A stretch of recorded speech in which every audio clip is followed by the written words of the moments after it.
அனைவருக்கும் வணக்கம். இப்ப நம்ம பார்க்க போறது திரிகடுகம் அப்படின்னு ஒரு நூல். இது வந்து ஒரு 14 கீழ்க்கணக்கு நூல்கள்ல உள்ள ஒரு நூல். இந்த நூல்ல என்ன சொல்றாங்க? இந்த பாடல் இப்ப நம்ம இருக்க போற பாட்டு என்ன சொல்றதுன்னா, யார் கூட நட்பு கொள்ள வேண்டும் அப்படின்னு ஒரு 3 சொல்றாரு.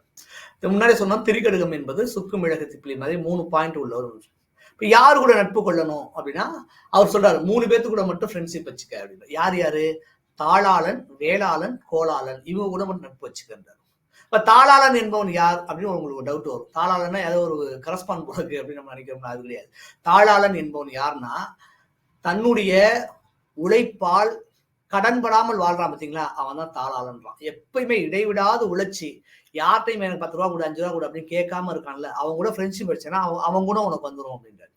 அது பயங்கரமா இருக்கும். எப்பயுமே வந்து நீங்க யார் இப்போ என் வீட்டை பார் என்னை பிடிக்கும் ஒரு சினிமா பாட்டு இருக்குல்ல, அதே மாதிரி உன் ஃப்ரெண்டை பத்தி சொல்லு அப்படின்றாங்களா. அப்படின்னா எப்ப இந்த பிரச்சனை வரும்னா, நம்ம யார் கூட பழகுறோமோ கொஞ்சம் கொஞ்சம் கொஞ்சம் கொஞ்சம் கொஞ்சமா பழகி பழகி நம்ம அவங்களாவே மாறிடும். அதனாலதான் சொல்றாரு என் 3 பேர்த்த கூட ஃப்ரெண்ட்ஷிப் வச்சு. யாருன்னா இடைவிடாமல் உழைக்கக்கூடிய, உழைத்து கடன்படாமல் இருக்கக்கூடிய தாளாளனோடும், புதியவர்கள் உங்க கூட இருக்கிறப்ப சாப்பிடாம இருக்கான்ல, விருந்துல வந்து உட்கார்ந்து இருக்கப்ப தான் மட்டும் உண்ணாமல் இருக்கக்கூடிய வேளாளன் உங்களுக்கு தெரியும், விவசாயிகள்னு சொல்லுவாங்க. வேளாண்மை செய்யக்கூடியவர்கள் வேளாண். அப்ப எல்லாமே வேளாண். அப்ப நம்ம வந்து 3 பேரு கூட ஃப்ரெண்ட்ஷிப் இருக்குன்னா தாளாளன் கூட ஓகே, கடன்படாமல் இருக்கவன். வேளாளர்கள் கூட நம்ம ஒண்ணு இப்ப எல்லா விவசாயி கூட வாழணுமான்னா அவர் என்ன சொல்றாருன்னா, வேளாளன் என்பது யார் தெரியுமா? மத்தவங்க எல்லாமே இருக்கும் பொழுது சாப்பிடாம இருக்காங்க, தான் மட்டும் சாப்பிடாம இருக்கல, அவங்கள வச்சுக்க. எவ்வளவு நல்ல குவாலிட்டி பாருங்க. உழைக்கிறவங்க கூட இருக்கணுமா, தான் மட்டும் கப்பு கப்புன்னு இருக்கலாம் சுரண்டி தின்னவங்க கூட இருக்கு. அவன் சுரண்டி தின்னாம இருக்காங்களா அவங்க கூட இருக்கணுமா. இன்னொன்னு என்னன்னா, கோளாளன், கோள்னா ஜோசியக்காரன் சொல்லுவாங்க. கோள்களை பற்றி ஆராய்வர். இந்த விளக்கங்கள் வந்து நிறைய இதுல வந்து வேற வேறையா இருக்குன்னு வச்சுங்களேன். இப்ப நான் அனலைஸ் பண்ணது சொல்றேன். இப்ப கோள் அப்படின்னா, கோள்னா என்னது, நட்சத்திரங்களை பற்றிய வானவியல் சாஸ்திரங்களை அறிந்தவர்கள் பற்றி அவங்க என்ன பண்ணுவாங்கன்னா, பெரும்பாலும் வந்தானே ஒருத்தாங்க அடுத்தவங்க மனசுல என்ன இருக்குன்னு, என்னாச்சு ஏன் என்னாச்சு என்ன ஏன் ஒரு மாதிரி இருக்க, ரொம்ப சந்தோஷமா இருக்கே அப்படின்னா அடுத்தவர்கள் மனதில் உள்ளதை அப்படியே எடுத்து சொல்றாங்கல்ல, அவங்க எல்லாம் கோளாளன்றார். சோ யாரு கூட நட்பு அவங்க கூட இருந்தார். யாரு கூட எல்லாம் நட்பு இருக்கணும் அப்படி சிம்பிளா வச்சுட்டோம்னா, தாளாளன், வேளாளன், கோளாளன். தாளாளன் என்பவன் யார்? இடைவிடாத முயற்சியில் கடன் இல்லாமல் வாழ்பவன். வேளாளன் என்பவன் யார்? புதியவர்கள் இருக்கும் பொழுது தான் மட்டும் உண்ணாமல் இருப்பவன். கோளாளன் என்பவர் யார்? அடுத்தவங்க மனசு என்ன இருக்குது அதை வந்து அழகா எடுத்து சொல்லி அவங்களுடைய கஷ்டத்தை போக்கக்கூடிய போகக்கூடியவன்னா கோளாளன். இந்த 3 பேர் கூட நட்பு கொள்வது ரொம்ப நன்மை தரும் அப்படின்னு ரொம்ப அற்புதமா சொல்றாரு. அது எப்படி சொல்றாருன்னா ஒரு 4 லைன் தான். தாளாளன் என்பான் கடன்பட வாழான், வேளாளன் என்பான் விருந்திருக்க உண்ணாதவன், கோளாளன் என்பான் மறவாதவன், இம்மூவர் கேள் ஆக வாழ்தல் நல்லது. கேளாக வாழ்தல், அவங்க சொல்ல கேட்டு வாழ்றது வந்து ரொம்ப சந்தோஷமான ஒரு விஷயம்.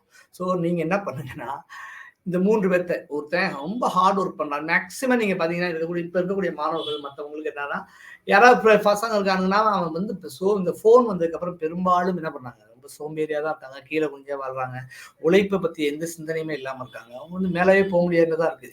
அதுக்கு முன்னுதாரணங்கள் நிறைய நம்ம பார்க்கலாம். அதனால உங்க கூட இருக்கவன் நீ ஒண்ணுமே சிம்பிள் வச்சுக்க, நீ பெரிய ஆளாகும்னு நினைக்கிற என்ன பண்ணணும்னா, கரெக்டான ஃப்ரெண்ட்ஷிப்பை கூட வச்சா போதும் உனக்கு.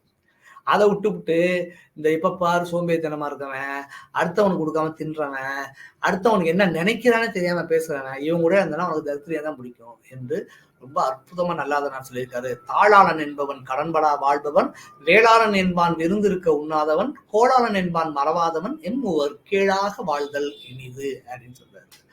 ஆக இந்த இவர்களை கடைபிடித்து வாழ்வது என்பது மிக முக்கியமானது.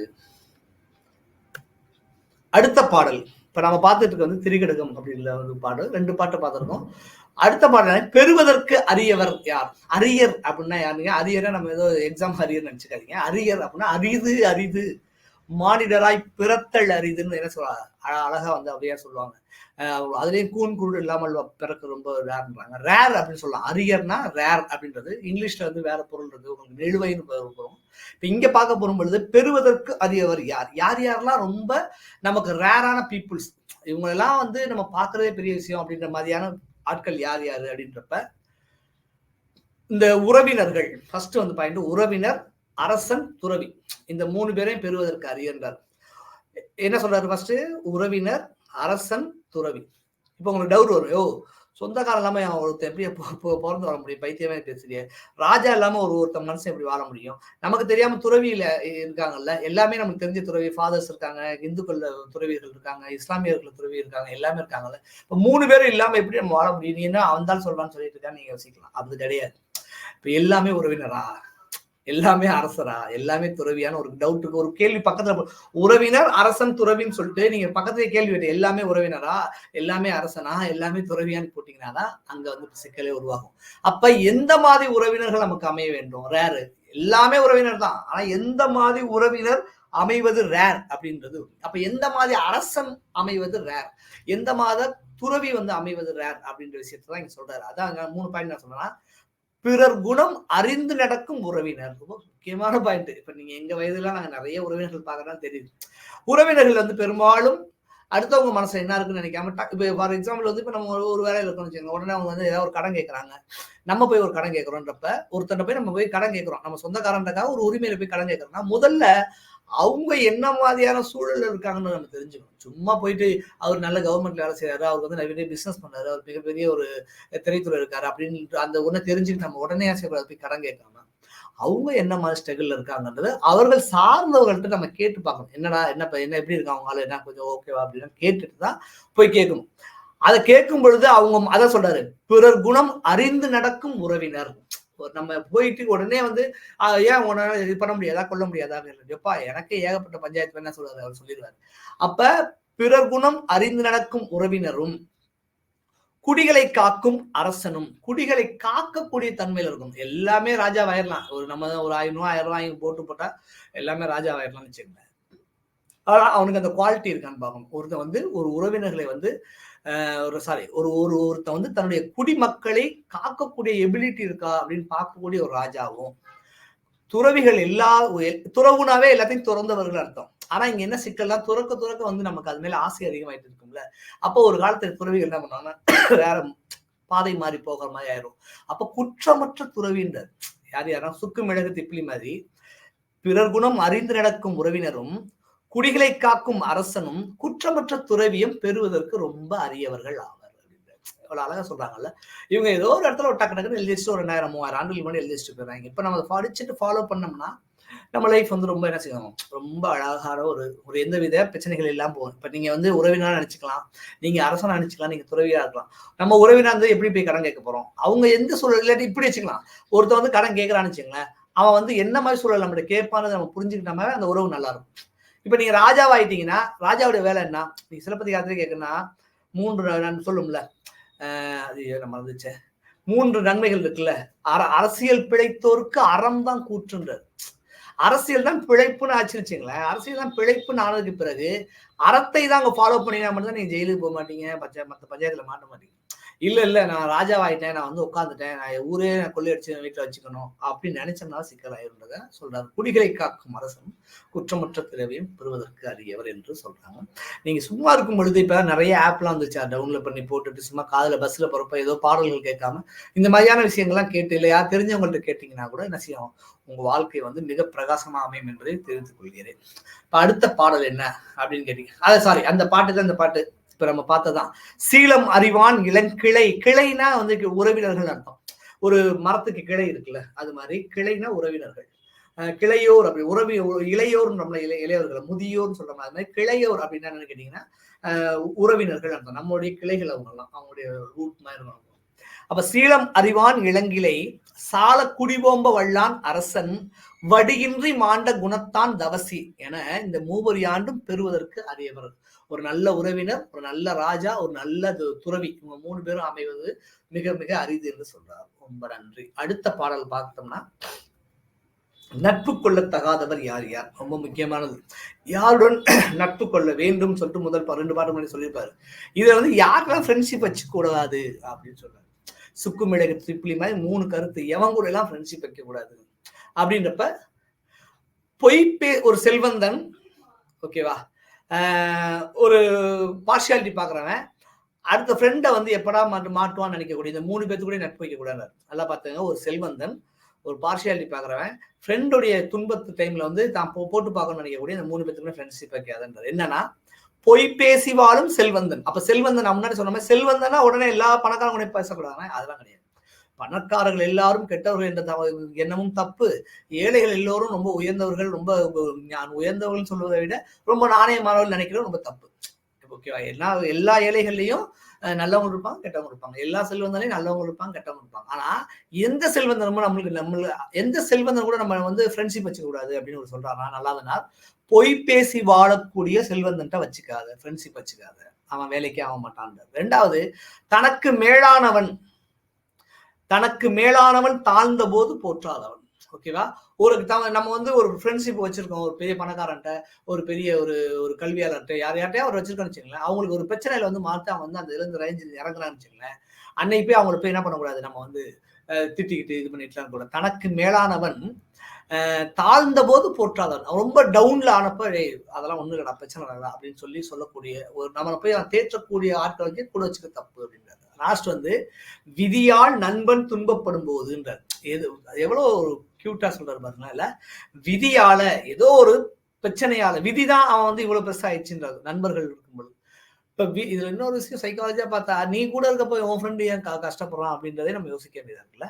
சோ விதியாள் அப்படின்றார் ஒரு வார்த்தை வந்து, விதியாள் நண்பன் துன்பப்படும் போது பயனை எதிர்பார்ப்பவன். இவனுக்கு வந்து டவுன் ஆயிட்டே இருக்கான் அப்படின்றப்ப, ஆஹா இவன்ட்ட போய் அப்ப போய் எனக்கு அந்த நீ பணம் கொடுக்க காசை கொடு, நானே கொடுத்தனேன் எல்லாம் கேட்காம, அன்னைக்கு போய் நம்ம கொடுத்த நான் ஒரு நகை கொடுத்தனேன் உனக்கு ஜொல் வைக்க சொல்லி இப்ப கொடு அப்படி நல்லா இருக்கும்போது நிறைய நம்ம செய்யறோம். எது செய்யறோம்னா இவன் எப்படியாவது பெருசாயிரும் அப்படின்னு நினைச்சிட்டு இருக்கு. திடீர்னு வந்து அவனுக்கு டவுன் ஆகிட்டே இருக்குன்னு வச்சுங்களா, ஐயோ நம்ம காசு போச்சுன்னு போய் அவன் நினைச்சக்கூடாது, புடுங்கக்கூடாது அப்படின்றாரு. அப்ப பொய்பேசி வாழும் செல்வந்தன் தனக்கு மேலானவன் தாழ்ந்த போது போற்றாதவன், விதியாள் நண்பன் துன்பப்படும் பொழுது பயனை எதிர்பார்ப்பவன், இந்த மூவரும் நட்பு கொள்ள தகாதவர் அப்படின்னு சொல்றாரு. அதான் பொய் வழங்கி வாழும் பொறியறையும், கைத்திருந்து தாழ்விடத்து நேர்கருதும் தட்டையும், ஊழினால் விதி ஊழினால் ஒட்டி வினை நலம் பார்ப்பவனும் எம்மூவரும் நட்கப்படாதவர். படா அப்படின்னு போடுறப்பாங்க, ஆகரம் போடுறப்ப அதான் வந்து உங்களுக்கு தெரியும், அளபடை அப்படின்னு அர்த்தம். அதை பத்தி இன்னொரு வகுப்பு பார்ப்போம். ஆக இந்த 3 பேரும் செல்வந்தன், தாழ்ந்த போது போற்றாதவன், அப்புறமேட்டு என்னது விதியால் நண்பன் துன்பப்படும் பொழுது அந்த பயனை எதிர்பார்க்க, இந்த 3 பேர் வந்து ஃப்ரெண்ட்ஷிப்புக்கு வேலைக்கு ஆக மாட்டாங்க அப்படின்னு. அடுத்த பாடல் வந்து ரொம்ப முக்கியமான ஒரு பாட்டு. செல்வம் உடைக்கும் படை எது அப்படின்றாரு. ஒரு ராஜா இருக்கான், ஒரு ஏ ராஜா பி ராஜான்னு இருக்காங்க. இவனை போய் இவனை அட்டாக் பண்ண அவனுக்கு என்ன ஒன்றும் நிறைய படைகள் இருக்கும். ஒருத்தனை வீழ்த்துவதற்கு நிறைய படை இருந்து அவனை போய் அடிச்சு அவனை காலி பண்றது. இந்த இப்ப இதுல என்ன சொல்றாங்கன்னா, செல்வம் உனக்கு நிறைய பணம் காசு புகழ் எல்லாமே இருக்கு. புகழ்னு கூட வச்சுக்கலாம். நீங்க வெறும் செல்வம்னா காசுன்னு நினைக்காம புகழ் இருக்கு, காசு இருக்கு, நிலங்கள் இருக்கு, எல்லாமே இருக்கு, சொந்த பந்தம்லாம் இருக்கு. சொந்தங்களும் உறவினர்கள் தான், சாரி சொந்தங்களும் செல்வம் தான் நமக்கு. இதை வந்து உடைக்கக்கூடிய படையா எது இருக்கும் அப்படின்னு கேட்டா, எப்பயுமே தன்னைத்தானே வியந்து போட்டுக்கிட்டே இருக்கான் பாத்தீங்களா, அது வந்து அவனை வந்து காலி பண்ணுன்றாரு. எப்பயுமே இங்க என்ன சிக்கல்னா, ஒரு காலகட்டத்துக்கு மேல என்ன பண்ணுவாங்கன்னா, நிறைய நம்ம அரசியல்வாதிகள் பார்த்துருக்கோம், பெரிய பெரிய கவிஞர்கள் எல்லாம் பார்த்துருக்கோம், ஒரு டைமுக்கு மேல தன்னைத்தானே புகழ்றவங்களை மட்டும் கூட வச்சுக்குவாங்க. அது ரொம்ப டேஞ்சர் அப்படின்றாரு. உன்கிட்ட வந்து ஒரு உறவினர்கள் இருக்காங்க, காசு பணம் இருக்கு, நிலபணம் இருக்குது, புகழ் இருக்கு, எல்லாமே இருக்குது அப்படின்னா, முதல்ல வந்து எப்படிலாம் நான் வந்துட்டேன் பத்தியா, எப்படிலாம் வந்துட்டேன் பத்தியா என்ன செய்யக்கூடாது, நீ ஒன்னே வந்து போர்ட்ரேட் பண்ணிட்டே இருக்காத. அது வந்து ஒன்ன எங்க சூப்பரா ஒரு சைக்காலஜிக்கலா சொல்றாரு. எப்ப வந்து நம்ம அடுத்தவங்க சொல்ற நம்புவோம்னா, நம்ம பயங்கரமா போர்ட்ரேட் பண்ணிட்டே இருந்தோம்னா, அடுத்தவன் நான் சொல்றப்ப ஆகா நம்ம நினைக்கிற மாதிரி நம்மள போற்றானே இவன் ரொம்ப முக்கியமான வாழ்க்கையிலன்றது அவனை மட்டும் வச்சுட்டோம்னா, தப்பு செய்யறப்ப கூட சொல்றதுக்கு ஆள் எல்லாம் போயிடும். நம்ம ஒரு ராங்கா ஒரு டிசிஷன் எடுக்கிறப்ப இது வந்து தப்பு அப்படின்னு சொல்றதுக்கான ஆட்கள் எல்லாம் போயிட்டாங்கன்னா நம்மளுடைய வீழ்ச்சி வந்து போயிடும். எவ்வளவு அர்த்தமா செல்வம் உடைக்கும் படைன்ற, செல்வத்தை அழிக்கக்கூடிய படைகள், இவங்க எல்லாம் வந்து பயங்கரமான ஒரு போர் வீரர்கள் மாதிரி நம்மளை காலி பண்றாங்க. எந்தெந்த குணங்கள்னா, தன்னைத்தானே வியந்து போற்றக்கூடியதும், அடக்கம் இல்லாமல் சினம் கொள்ளுதலும். ரொம்ப முக்கியமான பாயிண்ட் இது. எதுக்கெடுத்தாலும் கோபம், எதுக்கெடுத்தாலும் சண்டை, எதுக்கெடுத்தாலும் வம்பு, இப்படி ஒரு விஷயம் இருந்துச்சு, கோபம் இருக்கணும், அது எந்த வித மாற்று கருத்தும் கிடையாது. எதுக்கு கோபப்படுறோம் அப்படின்ற 2வது விஷயம். எதுக்கு வேணா கோபப்படுன்றத யோசிச்சுட்டு, அந்த கோபம் வந்து உன் கண்ட்ரோல்ல இருக்கணும். அதை விட்டுட்டு நீ வந்து பயங்கரமா வந்து எதுக்கெடுத்தாலும் பஞ்சாயத்து பண்ணிட்டே இருந்தனா, அது வந்து உன்னுடைய செல்வத்தை அளிக்கக்கூடிய படைகள் அப்படின்றது. எது தன்னைத்தானே வியந்து போற்றுதலும், அடக்கமில்லாமல் கோபப்படுதலும், சினம் கொள்ளுதலும், பல வகை பொருட்களை விரும்புகின்ற சிறுமையும். எப்ப பாரு எனக்குலாம் ஒருத்தர் இருந்தார் ஃப்ரெண்டு, எது வச்சிருந்தாலும் கேட்பாரு, அந்த பொருளை கொடுங்க, இதை கொடுங்க, ஒரு கிளாஸ் வாங்கிட்டு போனா அந்த கிளாஸ் நல்லா நடந்து போறேன். அவருக்கு எல்லாம் எதை பார்த்தாலும் ஆசையா இருக்கும். எதை பார்த்தாலும் பல வகை பொருட்கள். இங்க உலகத்துல என்ன தேவை நம்மளுக்கு? 3 பொருள் தான். இருக்க உடை, உண்ண உடை தானே, உண்ண உணவு, உடுத்த உடை, இருக்க இருப்பிடம், இந்த 3 இருந்தா போதும். அதை வந்து கொஞ்சம் லக்ஸுரியா பார்க்கக்கூடிய வேலைகள் சார்ந்து வந்து நம்ம இப்ப நான் ஒரு பேராசிரியர் இருக்குன்னா நான் வந்து ஒரு 10 ட்ரெஸ் 15 ட்ரெஸ் வச்சிருந்தா டெய்லி மாணவர்கள்ட்ட போய் சுத்தபத்தமா நின்னாதான் அவனுக்கு ஒரு இப்போ வாதியானா அப்படி இருப்பாங்களான்ற மாதிரி சென்ஸ் இருக்கும். அதை விட்டு நான் வந்து எனக்கு மாசமே 30 நாள் தான், நான் வந்து 300 ட்ரெஸ் வச்சிருக்கேன்னா அது நல்லா இருக்காதுல்ல. அப்ப பல வகை பொருட்களை விரும்புகின்ற ஒரு சிறுமையான குணத்தையும், இந்த 3ம் வந்து செல்வத்தை அழிக்கக்கூடிய படைகள் அப்படின்றது. தன்னைத்தானே வியந்து போற்றுதலும், அடக்கமில்லாமல் சினம் கொள்ளுதலும், பல வகை பொருட்களை விரும்புகின்ற சிறுமையும், இந்த 3மே ஒரு மனுஷனை காலி பண்ணி, அதாவது சொல்ற பாருங்க, தன்னை வியந்து தருக்களும் தாழ்வின்றி கென்னே வெகுளி பெருக்களும். தாழ்ச்சி இல்லாம வெகுளினா கோபம்னு அர்த்தம். வெகுளினா வெகுளித்தனமா இருக்காண்டான்னு அர்த்தம். இங்க வந்து வெகுளினா கோபம். தொல்காப்பி வந்து நான் அச்சமான சொல்லுவார், நகையை அழுகை இழுவர வரைக்கும் அச்சம் வெகுளி அப்படின்றாரு. அந்த வெகுளினா இங்க கோபம், பெருக்களும், கோபத்தை பெருக்கி கொண்டே போறது. முன்னிய பல்பொருள் வெக்கும் சிறுமையும், முன்னாடி இருக்கக்கூடிய எல்லா பொருளை பார்த்தாலுமே எனக்கு வேணும்ன்ற அந்த சிறுமைத்தனமும். இந்த 3 வந்து நமக்கு இருக்கக்கூடிய உறவினராக இருக்கட்டும், சொத்துக்களாக இருக்கட்டும், நிலங்களாக இருக்கட்டும், நண்பர்களாக இருக்கட்டும், எல்லாத்தையுமே காலி பண்ணக்கூடிய படைகள் அப்படின்னு சொல்றாரு. நன்றி. அடுத்த இந்த 5 பாடல்களும் ரொம்ப முக்கியமான ஒரு பாடல் வகை. இதுல நிறைய பாடல்கள் இருக்கு. அப்பப்ப நம்ம நேரம் கிடைக்கும் பொழுது என்ன பண்ணலாம், இந்த பாடல்களை பற்றி பேசிட்டு இருக்கலாம். நன்றி, வணக்கம். நன்றி.